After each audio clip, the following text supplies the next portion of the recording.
ఓం శ్రీ గురుభ్యో నమ.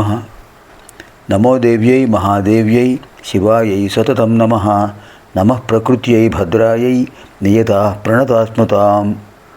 శృతిస్మృతిపురాణానాం ఆలయం కరుణాలయం నమామి భగవత్పాదం శంకరం లోకశంకరం.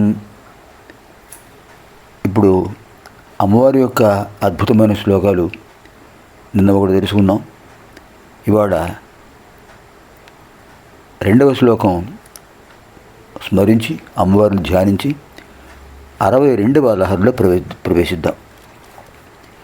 అంబామోహిని దేవతా త్రిభువని హ్యానంద సంధాయిని వాణీ పల్లవపాణి వేణుమురళీగాన ప్రియాలోరిని కళ్యాణి హ్యుడురాజబింబవదన ధూమ్రాక్షసంహారిణి చిద్రూపీ పరదేవత భగవతి శ్రీరాజరాజేశ్వరి. చిద్రూప అని పాఠాంతరం. చిద్రూప పరదేవత భగవతి శ్రీరాజరాజేశ్వరి. 62వ లహరి.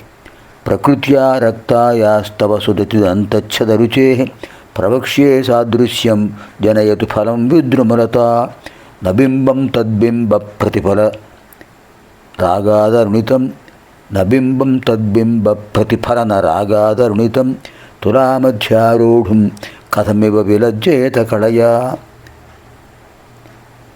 సుదతి. సుదతి అంటే మంచి దంత పంక్తి కలిగినటువంటి అమ్మవారు. అమ్మవారి యొక్క ఆధ్యాత్మిక సౌందర్యం ఎంత గొప్పది. సుదతి చక్కని పలువరుస కలిగిన ఓ జగన్మాత.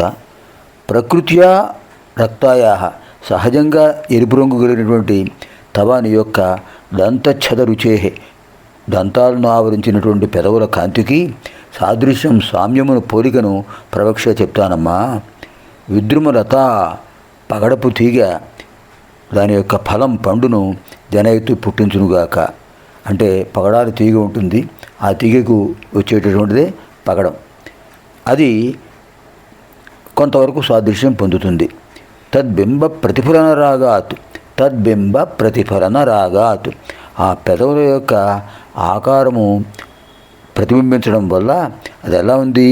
అరుణితం ఎర్రగా ఉన్నటువంటి బింబం దొండపండు కలయా అది షోడశ కళా పరిపూర్ణమైనటువంటి అద్భుతమైన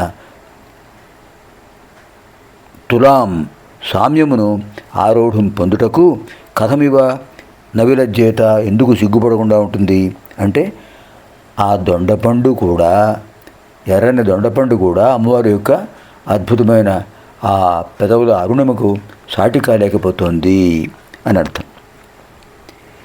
అమ్మవారి యొక్క పెదవులు ఎలా ఉన్నాయి? దొండపండు పగడాలు వాటి రంగుతో ఉన్నాయి అని చెప్తుంటారు మామూలుగా మహిళల పదవులు.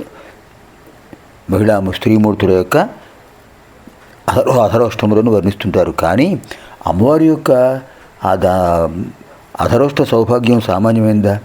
అవి ఎందుకు పనికిరావు. దొండపండు రంగు కానీ ఎరుపు రంగు కానీ అలాగే పగడాల యొక్క అరుణభర వర్ణం కానీ అది సామ్యం కాదు.